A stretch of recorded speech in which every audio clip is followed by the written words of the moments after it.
Muslim ಯುವತಿಯನ್ನು ಮದುವೆಯಾದರೆ 5 ಲಕ್ಷ ರೂಪಾಯಿ ಕೊಡುವುದಾಗಿ ಹೇಳಿಕೆ ನೀಡಿದ್ದನ್ನು ಖಂಡಿಸಿ ಯುವಕರ ತಂಡವೊಂದು ವಿಜಯಪುರ ಶಾಸಕ ಬಸನಗೌಡ ಪಾಟೀಲ್ ಯತ್ನಾಳ್ ಅವರ ಕಾರಿಗೆ ಘೇರಾವ್ ಹಾಕಲು ಯತ್ನಿಸಿದ ಘಟನೆ ನಡೆದಿದೆ.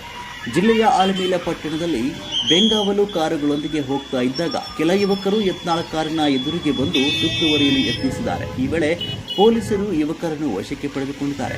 ಇತ್ತೀಚೆಗೆ ಕೊಪ್ಪಳದಲ್ಲಿ ಹಿಂದೂ ಯುವಕನ ಕೊಲೆಯಾಗಿದ್ದು, ಈ ವೇಳೆ ಯತ್ನಾಳ್ ಅವರು ಮುಸ್ಲಿಂ ಯುವತಿಯರನ್ನ ಹಿಂದೂ ಯುವಕರು ಮದುವೆ ಆದರೆ 5 ಲಕ್ಷ ರೂಪಾಯಿ ನೀಡುವುದಾಗಿ ಘೋಷಣೆ ಮಾಡಿದ್ದು, ಈ ಮೂಲಕ ಹಿಂದೂಗಳನ್ನ ಕೊಲೆ ಮಾಡುವ ಮನಸ್ಥಿತಿಯುಳ್ಳ ಮುಸ್ಲಿಮರಿಗೆ ಉತ್ತರ ನೀಡಬೇಕಿದೆ ಅಂತ ತಿಳಿಸಿದರು. ಯತ್ನಾಳ್ ನೀಡಿದ ಈ ಹೇಳಿಕೆ ಖಂಡಿಸಿ ಯುವಕರು ಘೇರಾವ್ ಹಾಕಲು ಯತ್ನಿಸಿದ್ದಾರೆ.